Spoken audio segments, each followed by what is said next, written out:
आजिर अस्वास्थ्यकर खाद्य एवं लाइफस्टाइल हेतु चर्मर स्वास्थ्य मध्य प्रतिकूल प्रभावित हेउछि।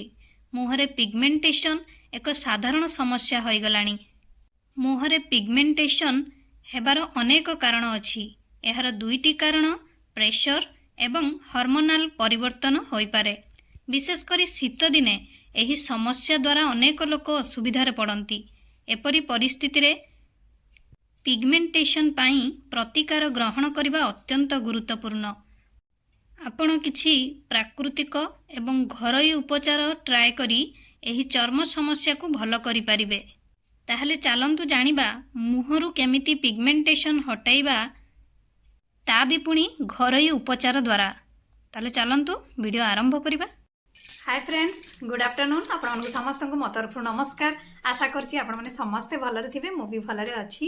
चलंतु वीडियो आरंभ करिबा। किंतु वीडियो आरंभ करिबा पूर्व आपण मान को किछि तता करिया पई पड़े, जोटा कि आपण माने समस्ते जानि गलेनी। तथापि मो आउ थरे जणाई दोछि, जदि आपण मान को भितर केही जदि आज मो चैनल ले नुआ थांती ताले प्लीज प्रथम चैनल टी को सब्सक्राइब कर दियंतु।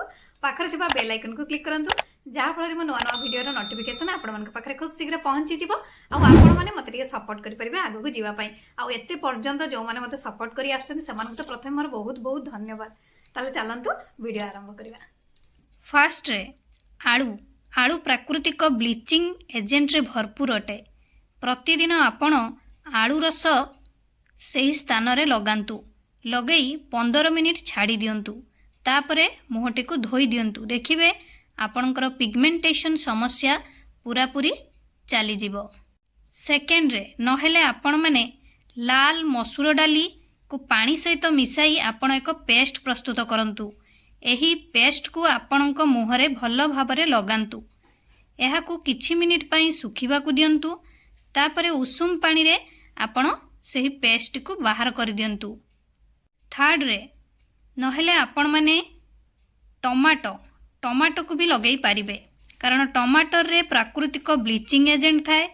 टमाटो रस को प्रभावित अंचल रे लगाई 15 रु 20 मिनिट पर्यंत छाड़ी दियंतु। तापरे फेस्ट को धोई दियंतु। नहेले दही रे लैक्टिक एसिड थाए। एहा चर्म को सफा करि थाए।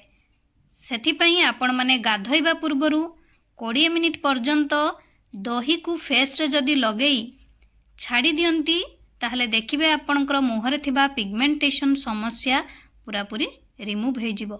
नहेले आपण माने पाचिला अमृतभंडा को भी लगेई पारिबे फेस रे। नहेले आपण माने एलोवेरा चर्म को मॉइस्चराइज करे, ता सहित सफा रखे।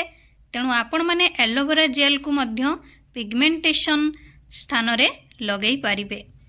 ताकू आपण माने राति सारा लगेई छाड़ी देबे। सकाळे आपणकर फेस टी को धोई देबे।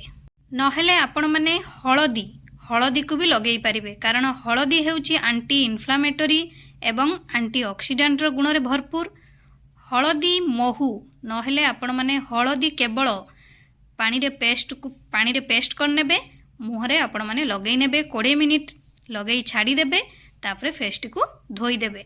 नहेले आपण माने सेमती काकुड़ी को भी आपणकर पिगमेंटेशन स्थान रे लगेई किछि समय रखी तापरे धोई देबे। देखिबे आपणकर मुहरे थिबा पिगमेंटेशन समस्या पूरा पूरी चली जिवो।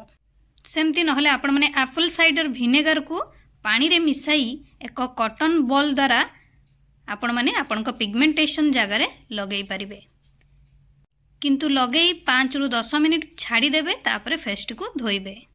आपण माने तो एबे जानि पारले हमर केते गुड़िए घरोई उपचार अछि, जहाकू कि आपण माने व्यवहार करी आपणक मुहरे थिबा पिगमेंटेशन समस्या को अति सहज उपाय रे रिमूव करि पारिबे।